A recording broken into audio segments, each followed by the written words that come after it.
You take by the sword you shall be taken. This is the law of God, because God is justice. And what goes around comes around. You do evil, you will receive evil. There was Marvin Bad News Barnes. Then came David Skywalker Thompson. I made some really bad choices. I got involved with drugs and alcohol, and as a result, my career started going downhill. Dennis the Worm Rodman.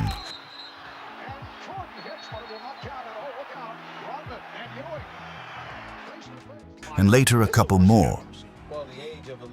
But in the beginning there was the man, and that man was from Detroit, and that man was Reggie Harding, the original bad boy of basketball. Reggie Harding was 7 feet of trouble. It was a creature of the streets, the east side of Detroit, pimps and prostitutes and heroin addicts and heroin dealers and that whole thing. Do you remember this famous scene from the famous White Men Can't Jump movie? And the crazy dumb response, "It ain't me." That's you. No, this ain't Raymond. Nah. Take off that goddamn mask. Apparently, the character Raymond played by the legendary Marquess Johnson is based on Harding. So Raymond is based on a story that you would hear, one of the first stories you would hear as a new NBA player. One of the old veterans or somebody would tell you the story about a guy by the name of Reggie Harding. But he'd come in with that mask on, at 7 feet tall, and with a gun, and like, give me all your money. Like, so one dude's like, "Reggie, come on, man. This is the 4th time you done hit me this month, man. Come on, Reggie. We know it's you." And so Reggie allegedly said, this is a story that you would hear how they would tell it, "This ain't me, and they grab the money and run. Reggie was a piece of work. He elbowed his opponents. He pulled a gun on his teammate, who he thought to be racist. They tell me you're a racist. Are you a racist, Tweety Bird? You're a racist? Tweety Bird's like, no, Reggie, I'm not a racist. He threatened his coach live on TV. Down by not being available for the playoffs. Reggie's like, nah, Mike Storm, that's his fault. As a matter of fact, I'll shoot his ass right now. Mike Storm, I'm gonna shoot your ass. It's like they had to go to black. They had to cut the camera and go to black. He missed games, and when he showed up, he wore warm-ups during the game. And if he was not in the basketball court bullying anyone in sight, he was in court answering to his charges. Arrested a record 11 times, Reggie was always on the wrong side of the law. Some of his crimes made it to the authorities and some didn't. In 1960, it is alleged that he forced himself on Florence Ballard of the Supremes at knife point.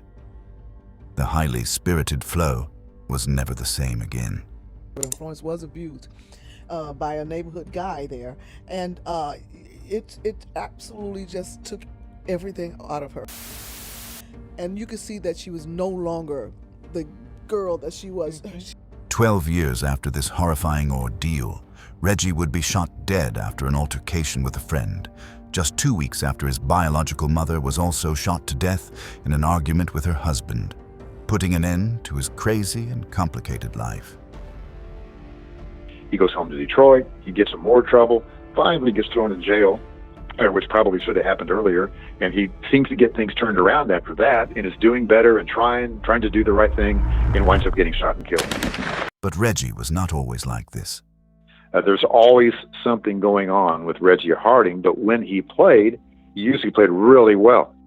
Having been the first NBA player to be drafted without playing in college, Reggie was destined for greatness. He got drafted by the Pistons. He never played college basketball. He was one of the first guys to go from high school to the NBA without playing college basketball. On his day, he took on the great Wilt Chamberlain and went head-to-head with Bill Russell. And you can look up the numbers. He gave Wilt his first time playing against Wilt as a rookie, 27 and 19. He was dropping serious numbers on Wilt and Russell. So how did it come to this? How did this young man squander such a golden opportunity? This is the story of Reggie Harding.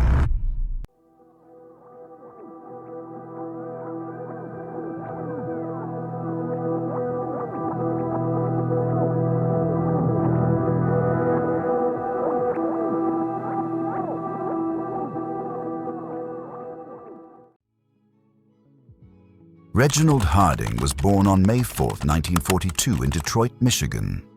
His biological mother, Lily Mae Thomas, was just 17 and unmarried. Under family pressure, she made the painful decision to place him for adoption. He was taken in by Hezekiah and Fanny Harding, a compassionate couple known for caring for children in need.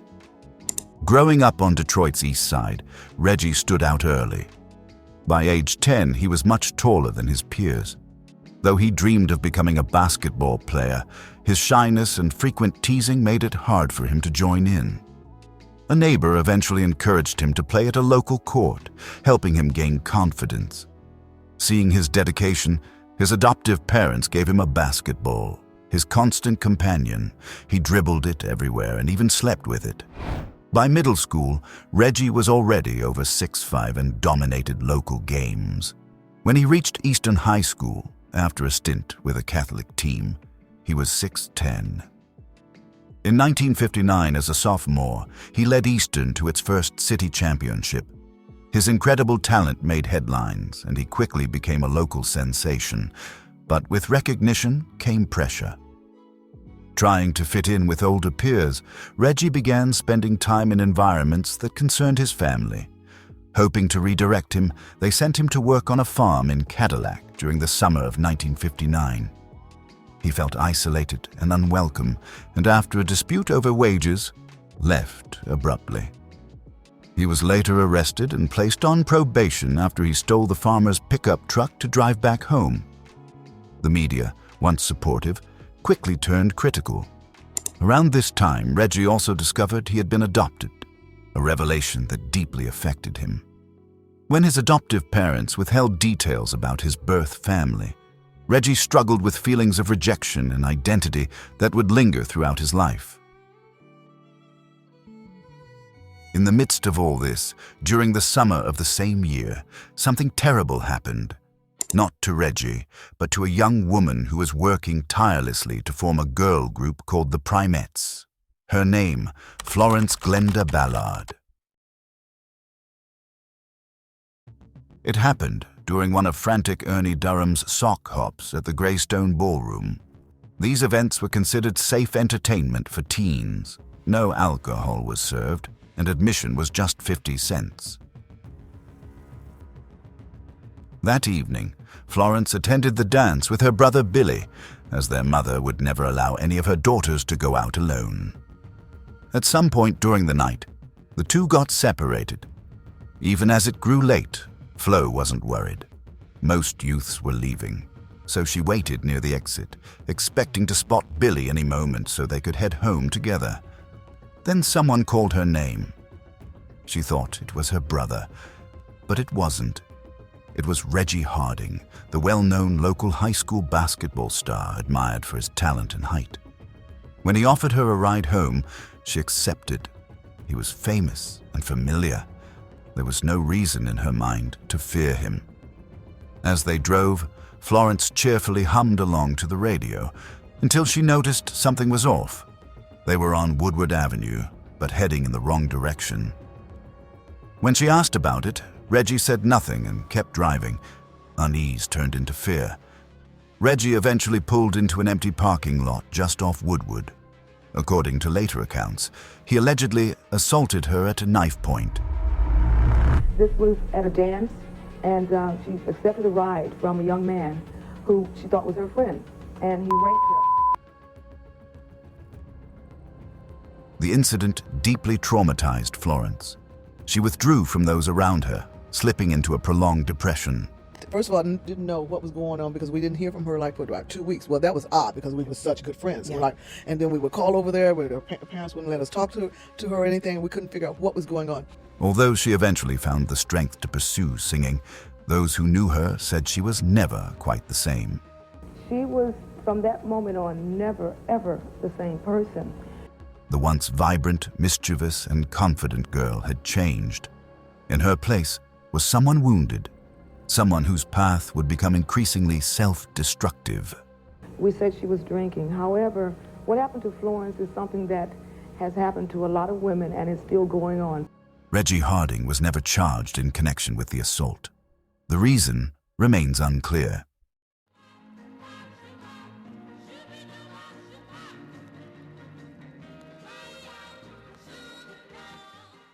Reggie would go on to lead his team to 2 more city championships, one in 1960 with a 69-52 victory over Holy Redeemer, and another in 1961, narrowly defeating Catholic Central 56-53. That made it 3 consecutive city titles.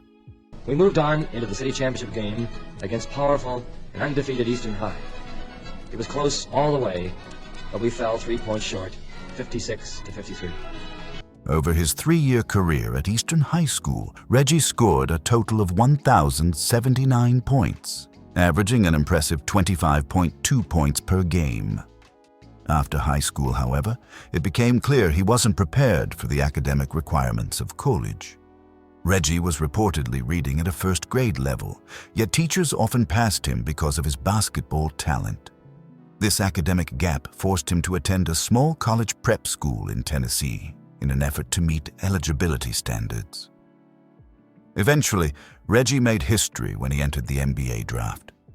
In 1962, the Detroit Pistons selected him 29th overall, making him the first player ever drafted directly from high school. The league ruled Reggie Harding ineligible due to his time at a college preparatory school, which was classified as a learning institution.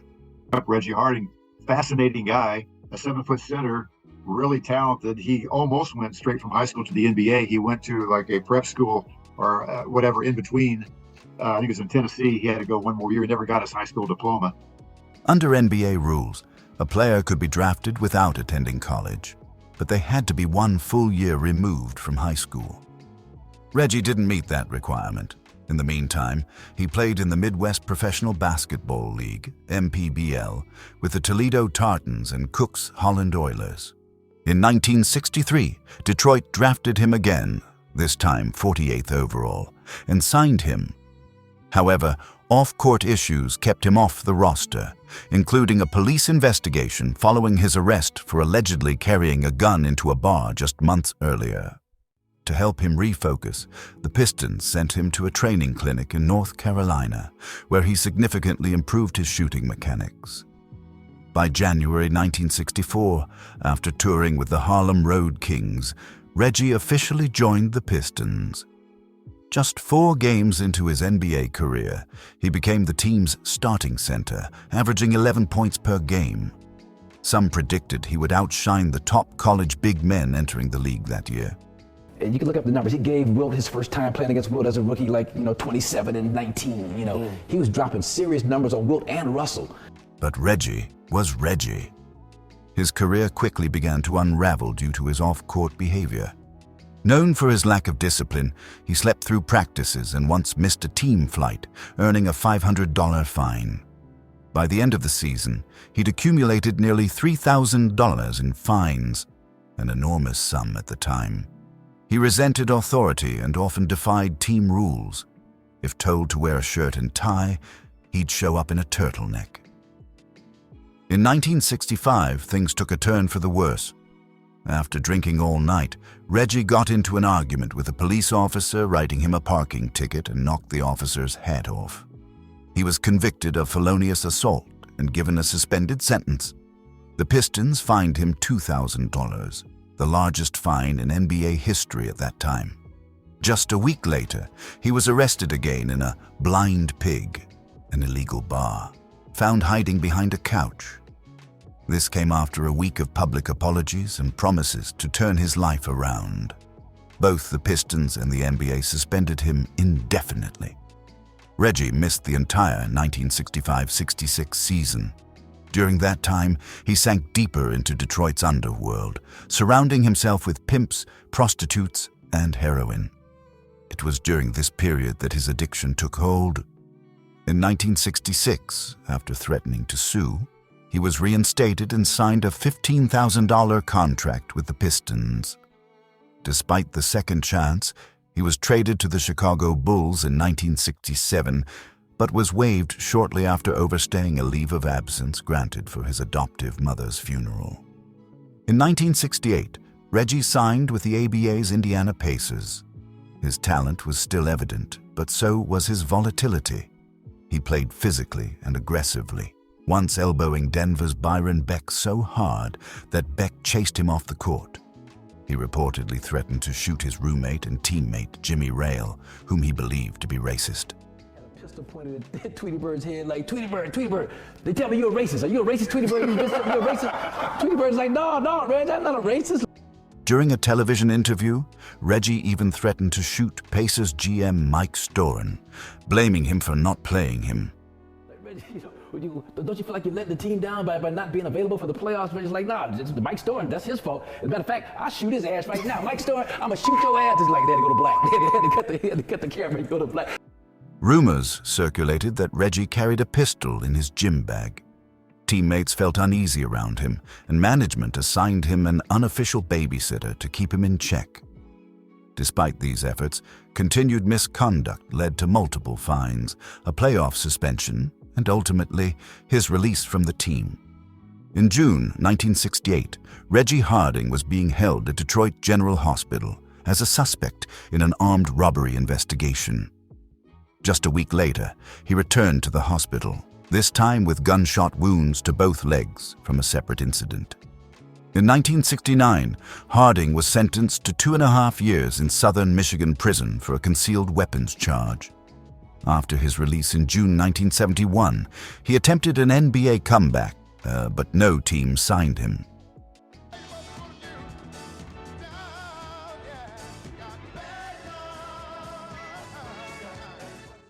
By September 1st, 1972, Reggie seemed to be turning his life around. He had begun methadone treatment, was attending church twice a week, and doing early morning runs with his longtime mentor. A factory job, his first since prison, was waiting for him the following Monday. His outlook was hopeful, but recent events had shaken his fragile momentum. Just 2 weeks earlier, in mid-August, Reggie's biological mother, Mrs. Lily Mae Thomas, was shot and killed during an argument with her husband. Her death devastated him. She had only recently come back into his life and had played a crucial role in his efforts to get clean. At her funeral, Reggie stood silently over her coffin for about 15 minutes, then gave specific requests for how he wanted his own funeral to be handled. Many thought he was drunk, but what happened just weeks later seemed to confirm it was something deeper, a premonition. Adding to the strain was Reggie's relationship with 26-year-old Carl Scott, a man he had known for only a month but was trying to mentor. Like Reggie, Scott had served time, 2 brief prison stints, and had been out for just 4 months. Reggie saw himself in the young man and was doing what he could to help. He had already convinced Scott to attend church with him and was encouraging him to start methadone treatment as well. That was Reggie, always ready to help someone else get back on their feet. On that Friday evening, at the start of September, Reggie Harding, Carl Scott, and a group of friends were hanging out on a street corner, chatting with a girl. Then, without warning, Scott slapped Reggie in the face.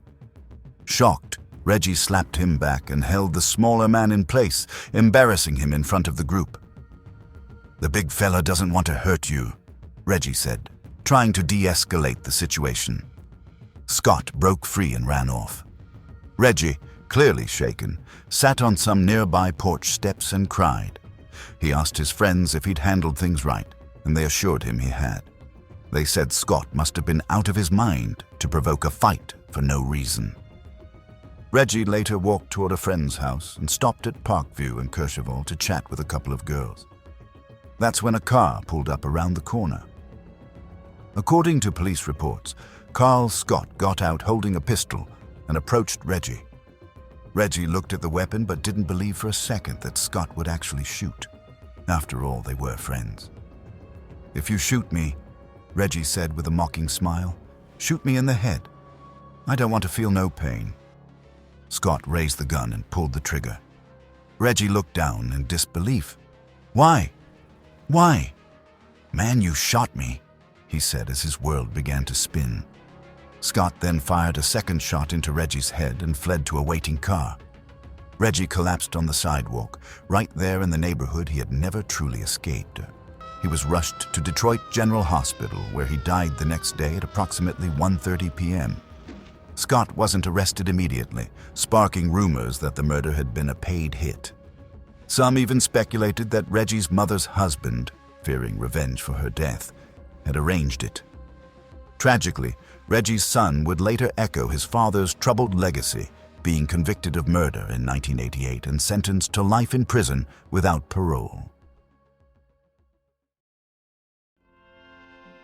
Reggie's funeral took place on Saturday, September 9th, at Greater Mount Carmel Baptist Church, just blocks from the now crumbling Eastern High School building where he once shined. The final indignity came at his burial. The grave wasn't dug wide enough. His casket had to be lowered into the ground at a slant.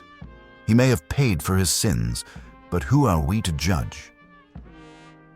He among you who is without sin, let him cast the first stone. Perhaps the greatest lesson from Reggie Harding's life is not in his fall, but in what could have been prevented. A child's upbringing shapes their future, and without a strong foundation, even the brightest flame can burn out too soon. Reggie's life was too short, his rise too fast, and his end far too tragic.